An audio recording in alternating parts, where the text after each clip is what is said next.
Magandang araw mga bata! Gusto nyo bang matuto habang nagsasaya? Tara na't makinig at matuto sa mga aral na hatid ko. Ako si Teacher Kay, ang inyong guro sa Filipino.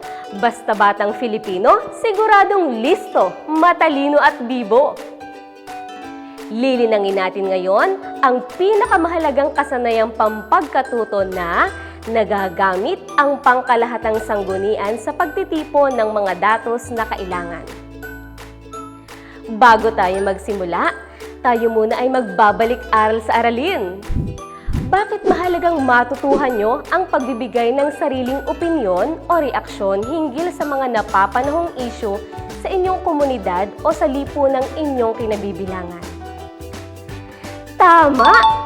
Ito ay mahalaga dahil sa pagbibigay natin ng sarili nating opinyon na ipapahayag natin ng ating saloobin o reaksyon hinggil sa mga napapanahong issue sa inyong komunidad o sa lipunang inyong kinabibilangan na maaaring kapulutan ng aral ng iba. Ano-ano nga ba ang mga dapat isaalang-alang sa pagbibigay nyo ng opinyon o reaksyon? Tama! Nararapat lamang na ating isaalang-alang sa pagbibigay ng sariling opinyon o reaksyon ang damdamin ng ating kausap. At nararapat lang din na ang ating opinyon ay batay sa totoong issue o sa pangyayari upang maiwasan ang hindi pagkakaunawaan.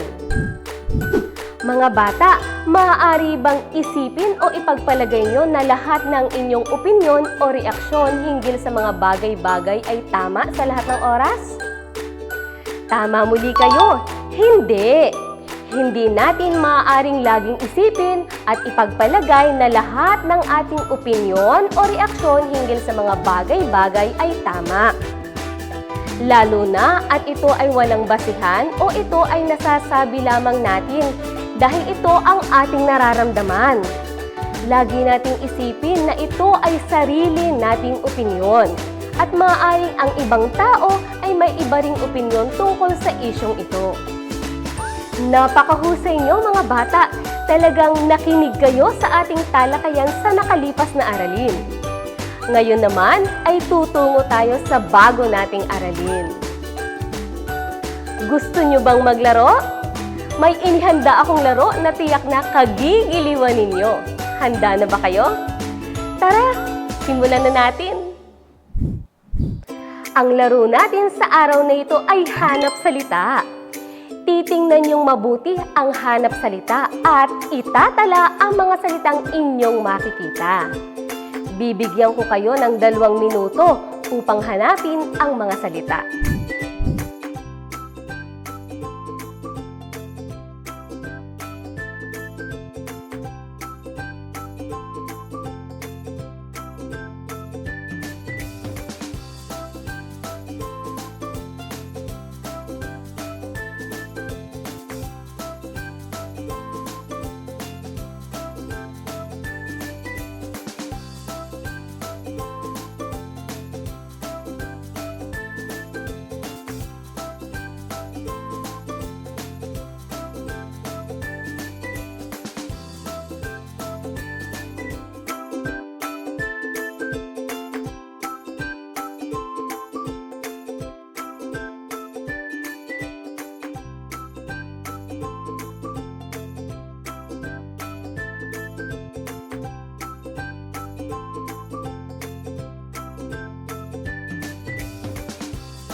Tapos na ba kayo mga bata?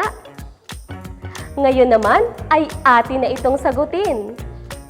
Sanggunian, atlas, encyclopedia, almanak, deksyonaryo, periodiko. Ito ang mga salita na nakita natin sa hanap salita. Mahusay mga bata dahil ito ay inyong nakita. Ngayon naman ay mayroon tayong pupuntahan. Gusto nyo bang sumama? Tara! Andito na tayo. Alam nyo ba kung nasaan ako? Tama! Ako ay nasa ating silid-aklatan. Sa loob ng silid-aklatan na ito ay makikita natin ang iba't ibang uri ng aklat at sanggunian. Tara, pasok tayo! Ano ba ang kadalasang ginagawa nyo sa silid-aklatan? Sa silid-aklatan ay madalas tayong pumupunta upang magbasa at manaliksik. At ang tawag natin sa mga ginagamit kapag tayo ay nagsasaliksik ay pangkalahatang sanggunian. Ano ang mga pangkalahatang sanggunian? Ang pangkalahatang sanggunian ay pinagkukunan natin ng mga mahahalagang impormasyon na nais nating malaman. Mapapalalim at mapapalawak ang pangunawa sa binasang teksto. Kung mangangalap tayo sa iba pang aklat sanggunian sa silid-aklatan. Ang mga ito ay maaaring nakalimbag o nasa internet webpage gamit ang iba't ibang search engines. Ano-ano nga ba ang halimbawa ng pangkalahatang sanggunian? Ang diksyonaryo. Ito ay aklat na talaan ng mga salita na nagbibigay ng kahulugan o definisyon sa mga ito.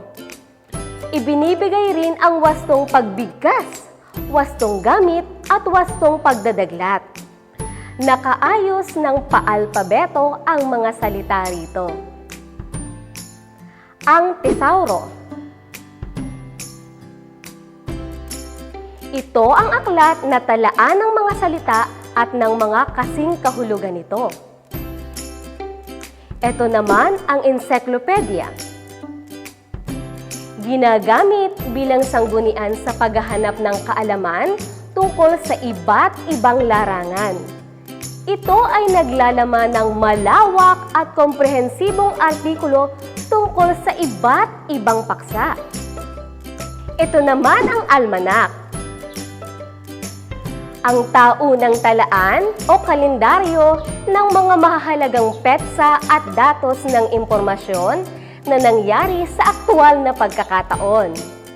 Nagsasaad ng pinakabagong impormasyon tungkol sa politika, kawilihan, sports, relihiyon, at iba pang nangyari sa loob ng isang taon. Atlas. Ang atlas ay aklat ng mga mapa. Naglalaman ng mga impormasyon tungkol sa distansya, lawak o lokasyon ng isang lugar. Gayon din ang tungkol sa iba't ibang bansa at kontinente ng buong mundo. Nakasaad rin dito ang tungkol sa mga anyong lupa at anyong tubig sa isang tiyak na lugar. At ang huli, ang periodiko. Naglalaman ng balita, impormasyon o patalastas tungkol sa isang lugar o espesyal na paksa. Maaaring maglabas ng bagong issue sa bawat araw, linggo, buwan o taon.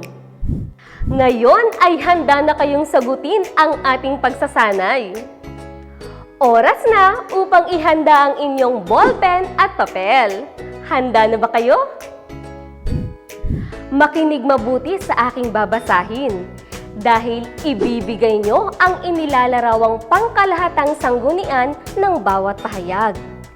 Piliin sa loob ng kahon ang angkop na ngalan ng sanggunian. Bibigyan ko kayo ng 5 segundo upang sagutin ang bawat pahayag. Una, aklat na talaan ng mga salita at ng mga kasing kahulugan nito.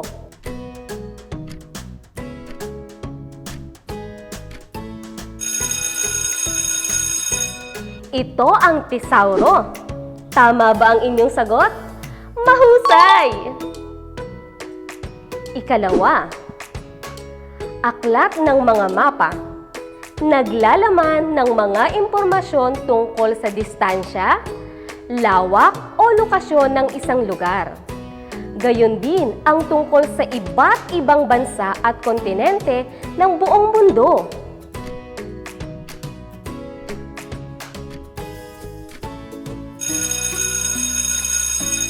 Ito ay ang atlas. Ganito rin ba ang inyong sagot? Mahusay! Ikatlo, aklat na talaan ng mga salita na nagbibigay ng kahulugan o definisyon ng mga ito. Ibinibigay rin ang wastong pagbigkas, wastong gamit at wastong pagdadaglat. Nakaayos ng paalpabeto ang mga salita rito.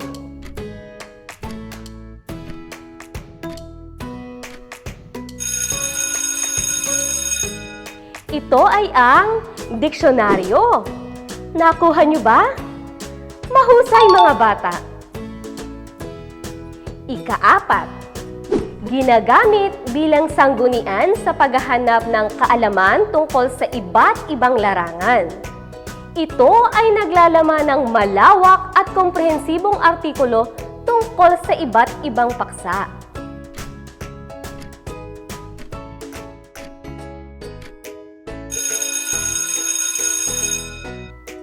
Ito ay ang encyclopedia. Ikalima, naglalaman ng balita, impormasyon o patalastas tungkol sa isang lugar o espesyal na paksa. Maaaring maglabas ng bagong issue sa bawat araw, linggo, buwan o taon.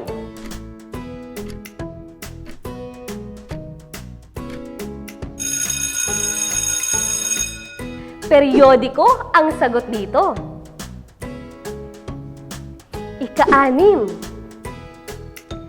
taon ng talaan o kalendaryo ng mga mahahalagang petsa o datos ng impormasyon na nangyari sa aktuwal na pagkakataon. Nagsasaad ng pinakabagong impormasyon tungkol sa politika, kawilihan, sports, relihiyon, at iba pang nangyari sa loob ng isang taon.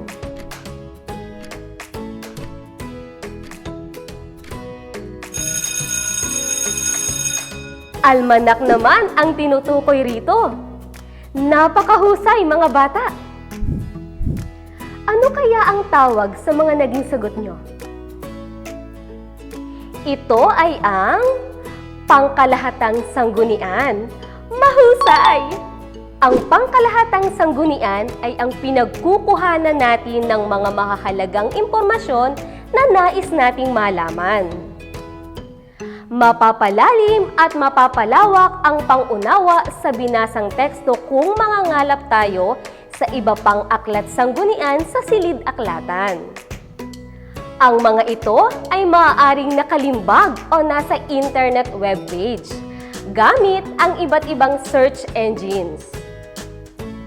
Ano-ano nga muli ang mga halimbawa ng pangkalahatang sanggunian? Diksyonaryo, tesauro, encyclopedia, almanak, atlas, periodiko. Ito ang mga halimbawa ng mga pangkalahatang sanggunian. Ngayon ay handa na kayo para sa ating pagsusulit.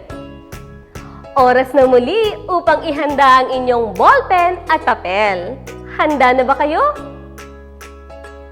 Makinig at unawaing mabuti ang mga sumusunod na sitwasyon. Isulat ang titik ng tamang sagot sa sagutang papel. Bibigyan ko kayo ng 5 segundo upang sagutin ang bawat tanong.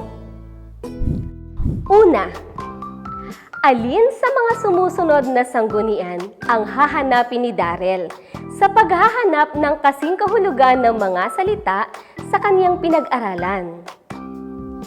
A. Tesauro, B. Atlas, C. Diksyonaryo, D. Almanak.